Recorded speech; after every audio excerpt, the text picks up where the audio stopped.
بسم الله الحمد لله fariintani waxay dhamaystiraysaa fariintii aan shalay toole idin la wadaagay ee ku saabsanayd salaada ciida waxa ka soo laabtay su'aalo walaalaha qaarkood ay leeyihiin waxaan u baahanahay in la noo sharaxo qaabka loo tukanayo la yaab male oo dad fara badan waxa laga yaabaa fagaarayaasha ciida lagu tukanayo intay aadaan inay imaamkuna salaada ku xiranayeen waligoodbana aanay gaar u tukanin waxaan markaa insha Allah taala jecelahay muuqaalkan inaan si kooban ugu sharaxo habka salaada ciida loo tukanayo sidaan tilmaanay maadaama fagaarayaashii waaweyn aynaan aadahayn waxa inoo banaan guryaha inaan ku tukano inagoo qof ah ama inagoo faamiladeena iyo reeraheena la tukanayna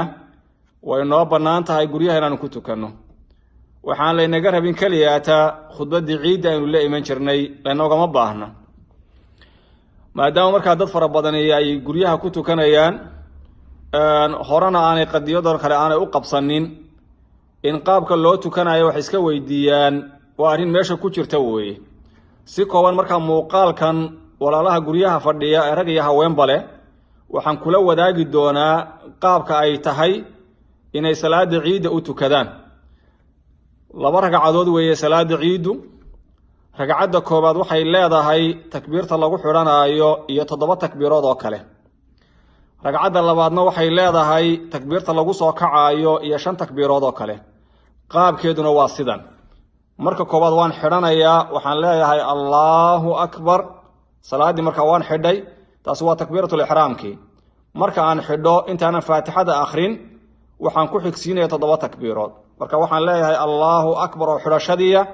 7 takbiirood marka raacinaya Allahu akbar Allahu akbar Allahu akbar Allahu akbar Allahu akbar Allahu akbar Allahu akbar 7 takbiirood baad raacisay waad xiratay intaan waxba aanad akhrin 7 takbiirood baad raacisay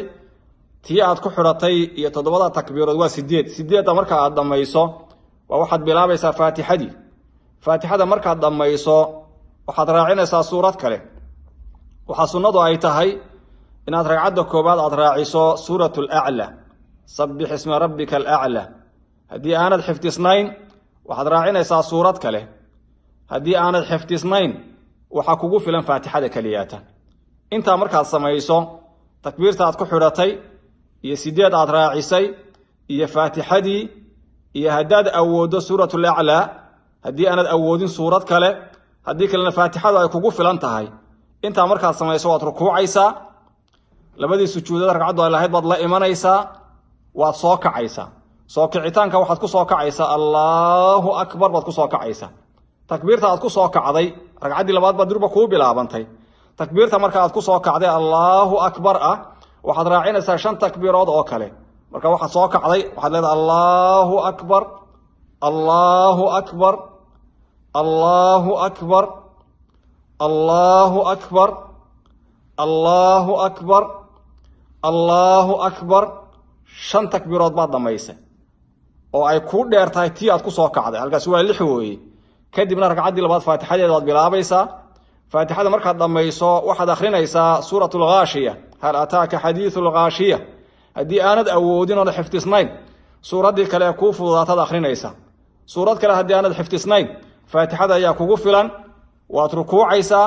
labadii sujuud ragcadu ay lahayd baad la imanaysaa waad salaamo naqsanaysaa salaadii ciida sidaas baad ku tukatay oo ay kuugu dhameystiran tahay waxaan lagaaga baahnayn marka kaliya khudbadii lagaaga ma baahna laakiin waxa way aadaabtii kale ee ay ciidu lahayd inkastoo ayna banaanka u baxahayn hadana qofku inuu la yimaado oo waxa weeye uu shaawarkiisi qaato oo qubaysto in waxa weeye baarafuunkii udugii uu la yimaado dharkii quruxda badnaaya uu jeclaa inuu xidho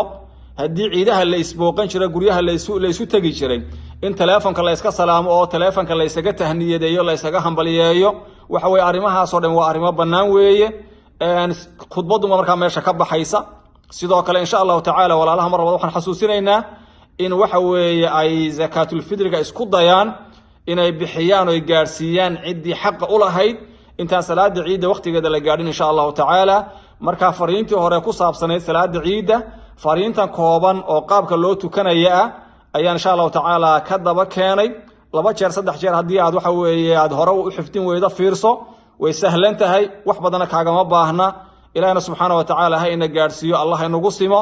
inagoo waxa weeye caafimaad qabna, inaga iyo ehladeen iyo reeraheenna iyo waalidiinteen iyo dhammaan walaalaheen. ilaah subxaanahu wa tacaala ha inagu gaadhsiiyo waxa weeye islaam iyo waxa weeye iimaan iyo caafimaad qab, allah inagu gaadhsiiyo. maalmaha ramadaanta inoo hadheen rabbi subxaanahu wa tacaala allah inoo barakeeyo. kuwii laylatul qadriga ilaah subxaanahu wa tacaala uu la kulmiye allah inaga yeelo. kuwa naarta laga xoreeyay bisha ramadaan allah inagu daro. ilaah subxaanahu wa tacaala sida ugu dhaqsaha badan leh waxaan weydiisanaynaa in rabbi subxaanahu wa tacaala guryaheennii iyo meelaheenu ku cibaadaysanaynay iyo buyuudda ilaahay in rabbi subxaanahu wa tacaala mar labaad inoo fududeeyo, inagoo caafimaad qabna aan ku soo noqonno. cudurrada